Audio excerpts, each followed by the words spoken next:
What was the quality? If there's one quality you know about Uthman, what was it? Haya.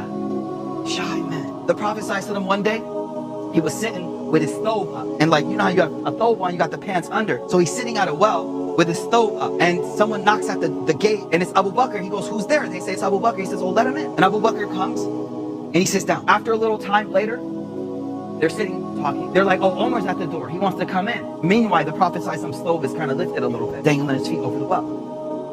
So Omar, radiallahu, they're like, Omar wants to come in. He's like, oh, let him in. A little bit later, someone comes in. They're like, Uthman wants to come in. The Prophet's like, Uthman, he fixes his stove. Now, if you, Omar and Abu Bakr, you kind of like, how do I process this, right? So they said, Ya Rasulullah, when Abu Bakr came, you didn't change. When Omar came, you didn't change. He says, how can I not be shy in front of the one the angels are shy in front of? This man's gentleness was profound in his shyness. The Prophet ﷺ gave him 2 of his daughters. And he said, if I had a 3rd daughter, I'd marry her too.